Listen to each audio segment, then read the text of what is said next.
All right, here now, Steve Forbes, Forbes Media Chairman. Steve, good to see you. So just give me your top line take on this core inflation number actually heating up in the last month.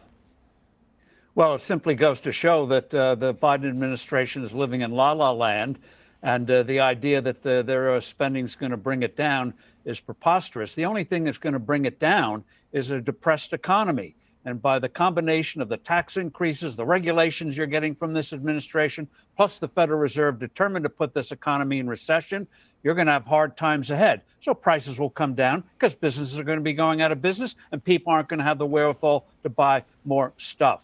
So you got two bad actors there, the Federal Reserve and the White House, both guilty of economic malpractice, doing the exact opposite of what was done in the early 1980s, when a combination of deregulation, tax cuts, and a stable dollar set off a 20-year boom. But Steve, you have to think that with the Fed raising rates, they have a lot of work still to do. If that's the mission they're on, it's like the only way we're going to address inflation is by tanking the economy, by raising rates. They have a lot more work to do to get us down to 2%, right? Well, the whole thing about inflation is inflation by definition, monetary inflation, is devaluing the dollar, having an unstable dollar. But they're not focused on a stable dollar. They think the way you bring down inflation is depressing the economy, making people poor. Unfortunately, other central banks like the European Central Bank, the Bank of Japan, believe the same thing. So that's why you're going to get a global downturn unnecessarily. What you want to do is make the dollar stable instead of going up and down like a yo-yo, and having more production, more productivity, a more happier, more expanding economy. Right. But they're doing the exact opposite. So your point is, don't attack demand, right? Let's improve our supply, so you don't have to kill the economy, kill families, kill wages, kill business. Work on the supply side, and you can get yourself out of this. Yeah, because you know what's going to happen. You know what's going to happen, John. When the economy goes into recession, you have a global crisis coming along. The Federal Reserve and other central banks are going to be under huge pressure to ease up and to devalue currencies again. And you're going to see talk about stimulus again. Got to stimulate the economy. It's doing so poorly. Got an election coming up. So they're going to go back on the same old treadmill, disastrous course of policies that got us in the mess in the first place. So the chest beating of Jerome Powell, oh, we're going to conquer inflation, rah, rah, rah. No, they're going to cave when the political pressure comes, when you have this global downturn. That's what's so sad. We're going to suffer for nothing. So, Steve, play this out for me. I mean, how do you see this, whether it's 6 months or 2 years from now with this strategy? Again, raising rates, printing money, the Congress and the president borrowing, printing, spending. How do you play this out?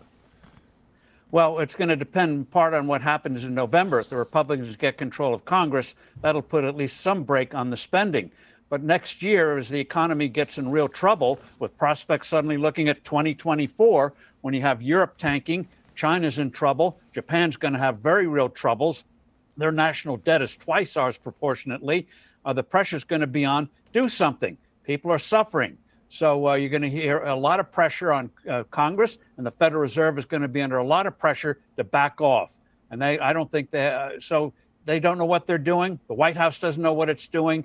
And that's what eventually is going to bring big changes in 2024. But in the meantime, we're going to pay an unnecessary price in terms of a downturn. Steve, I mean, if I look at the White House, I may disagree with the policy positions of Biden's advisors, but they're smart people. Or I would hold out that they're smart people. And here you have them basically telling Biden and Democrats, we can continue to spend, massive amounts of money. $400 billion in the student loan bailout, $1.2 trillion in infrastructure, the COVID package at the start of the presidency, almost $2 trillion, the CHIPS Act, $280 billion. You can go on forever and go, this is insanity, Steve, the spending.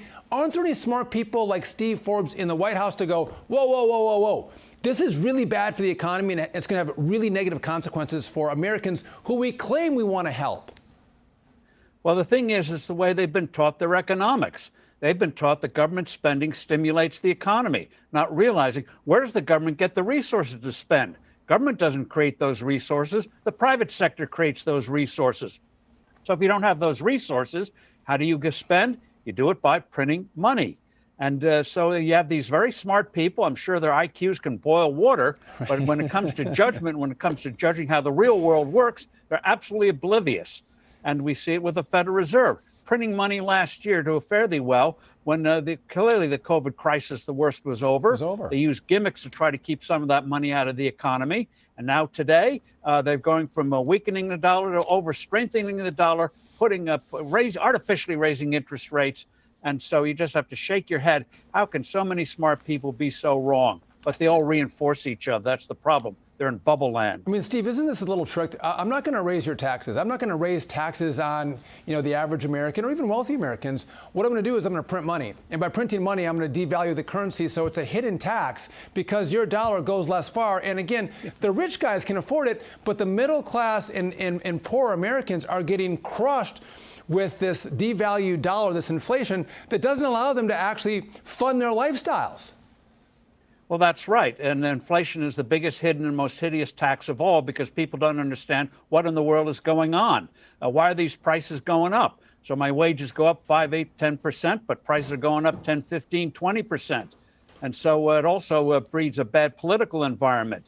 And so, yes, those people are getting hit hard by it. And then they're going to get hit hard because the Federal Reserve wants more people out of work. They try to sugarcoat it. Oh, we want a soft landing. But they always end up giving a crash landing. Absolutely unnecessary. And I hope out of this is going to come a big change. What they've been doing for the last 10 or 15 years, this just didn't start with the Biden administration, sadly. We had a respite for 4 years under President Trump. But now we're back to the bad old stuff for a generation.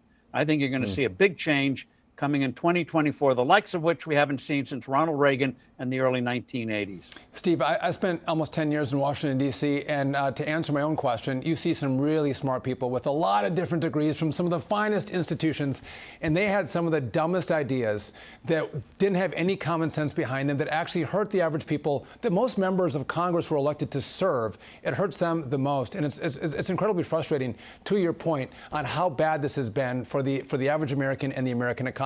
20 seconds to you. Well, it's unnecessarily bad, and the only solace we can take is from this bad, we're going to get some real good. And for a generation, we're going to have prosperity, and finally, we're going to get the roaring 20s going in the right direction instead of the disaster we have now. Steve America Forbes, always comes back, and we're going to do it again. I hope you're right. I hope you're right. As Larry Kudlow would say, you need the cavalry to come in the November elections. We'll see how that election turns out. Appreciate you joining me. Thank you.